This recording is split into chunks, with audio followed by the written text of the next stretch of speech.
I've been using Peak Design gear for over 5 years now. I have the travel backpack, I have the 20-liter everyday backpack, I have the camera cubes, the packing cubes, I have the wash kit, I have the tech pouch. I have some experience with this line. So when Peak Design dropped their new Roller Pro luggage, I took a look. I actually looked at some of the reviews already. I have some thoughts on this based on my experience with Peak Design gear and based on some of my other experiences with like Away, Monos, and a few other companies. So in this video, I want to give you an overview of some of my thoughts, which I haven't seen in a few other reviewers, or at least the people who got seated that bag. There's a few concerns that I have that I want to address, and ultimately I want to arrive at like, who is this bag for and if you should buy it. So if you haven't checked the Peak Design channel, I'm going to link it down below, but basically Peak Design dropped a new roller bag. This is their first roller luggage that they've ever done. Definitely looks inspired by like the travel backpack. And it's this hybrid like shell. It has like both a hard shell on the interior, but the exterior is covered in what looks like a very similar fabric.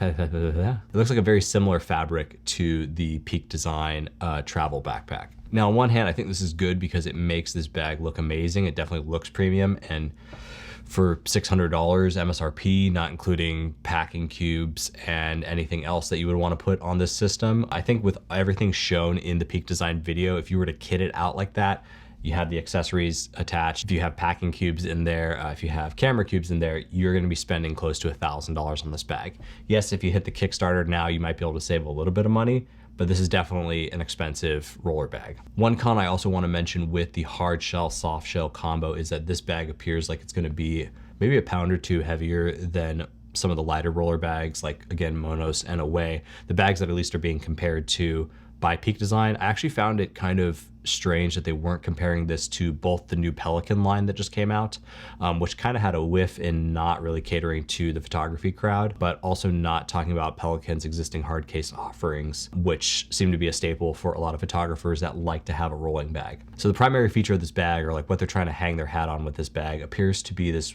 thing that they're calling the drawbridge. It's this sort of front pocket that opens to give you full access to the front of the bag, but also with some retention cables and like, it looks like hinges that will hold itself open, so you don't have to like open the clamshell of your luggage out somewhere in your room. At first, I have to say this looks really cool. Upon further inspection though, I have two concerns about this. The first concern is that your laptop is in that front compartment, is in the like drawbridge part that is like supposed to go up. And I'm always concerned about my laptop being in something that's hinged or weighted. If that falls over, or if that, falls down on itself and I have something hard inside of the bag, what does that do to my laptop? I personally haven't had this experience, but some of the other photographers that I know who have used the Peak Design travel backpack have had this experience where they slide their laptop into the back of that bag. And because that's the bag that sort of like beaver tail, pulls open, laptops have either gone flying or have been crushed inside of that bag because there isn't sufficient padding. Hopefully that's something that Peak Design has thought through, and that's something that I think you're just gonna have to get your hands on to feel like, hey, is this a good design decision if I'm trying to have my laptop in this front compartment? I do like the idea of these roller luggages that have sort of like a front area for your laptop and maybe some EDC items. I just don't know if I like the whole like 90-degree opening, exposing it and causing like that's not as big of an issue for me, because I think especially with a carry-on size luggage, it's very easy to just open that up clamshell wise somewhere. This would be more interesting, I think, if this was a checked luggage, but then if it was checked, you wouldn't be putting your laptop in it because you can't have lithium-ion batteries in that. So I don't know. This is definitely something I would want to get my hands on to make a further decision of. But if I was interested in buying this bag, I probably would hold off because of that feature alone. The other big calling card of this bag is that the handles, or like the draw handle for the bag, is made out of carbon fiber, or at least the standoffs are, and then the handle itself I think is made out of aluminum. I think that helps explain why this bag is $600, as it's basically their travel tripod, which I think is like $500, $600. I have it right here. And it's a great tripod. The like carbon fiber is solid. I've again had this tripod I think since it first came out. I did the Kickstarter. But to me, this seems like something that's not that big of a win, at least for the price trade-off. I don't really look at my carry-on luggage and go, wow, if they could just slim the like telescoping handle area or whatever, this would be a better bag. I don't know. There still are those rails in there. They're saving some amount of volume. How much, I don't really know. I think you'd actually end up saving more volume just by using packing cubes than trying to like shave off some space on the rails. And while yes, like the Away, and I've seen other luggages have like more flimsy sort of like telescoping handles, there are some good ones out there on the market. Again, Monos has been a favorite of mine, but it's not hard, I think, to find some more premium luggage that has a solid telescoping handle that doesn't necessarily need carbon fiber and the price tag of carbon fiber. So all in all, who is this bag for then? If you're gonna be spending anywhere between like $500, $600 on just the bag itself, you're gonna spend maybe another $100 to $200 on packing cubes, maybe a tech pouch or like a wash pouch, camera cube if you don't already have a camera cube. If you already are in the Peak Design ecosystem, this maybe becomes a little bit easier of a decision to make. But my guess is if you're already a photographer, you probably already have a Pelican kitted out, or you have the Peak Design backpack that can do all these things for you. And for me, I guess that's the thing that makes the most sense. Is if you're already in the ecosystem, you maybe want to go from the backpack to a roller bag, save your back.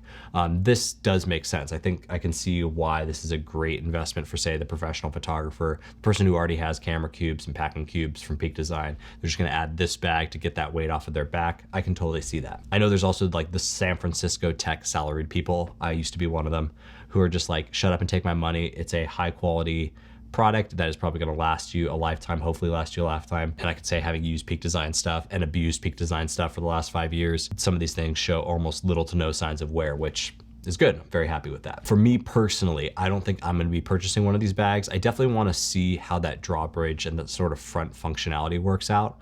Right now, I've actually been testing the Monos Carry-On Pro, and I've been testing their camera cubes. That setup is $400, including the camera cubes. And I'm working on a whole video for that. So make sure you subscribe and stay tuned so you can see kind of how that stacks up in my kit. But to think about not having already camera cubes and Peak Design packing cubes and all these other things that are in my setup, if I just wanted to build a whole new system around this luggage, the Peak Design luggage, how that would be nearly double the cost. I don't know if I'm getting double the value. And again, I think I much more like what Monos has done with like the flap that just opens on the front and still gives you that clamshell access to the like main compartment of the body than say what Peak Design is doing here with the drawbridge. I'm gonna have to check it out. I think that's really what I've gotten to at the bottom of this here. Hopefully they'll have these in their stores. I know they have a store in San Francisco, and I think they have one in New York, maybe a few others in the world. But this is gonna be one of those things that I think I need to see before I like make a full verdict on it. Let me know down in the comments below, are you going to be pre-ordering one of these or doing the Kickstarter to get one of these, and why? Is there like a killer feature that you're really interested in, or is there something that I'm missing here that you think we should all know about? Leave it down in the comments below. With that, I just want to say thank you to everyone who's subscribed to this channel. Forgive me that like I've been a little under the weather this past weekend. I was solo parenting while my wife was out of town, and I'm just run down. I'm tired. So we'll be back here doing more reviews, more videos, just more. This channel is just fun. It's me having a blast, I guess. I don't know. Be kind both in life and in the comments below. Like this video to send good vibes across the internet. We'll do it again soon. Later.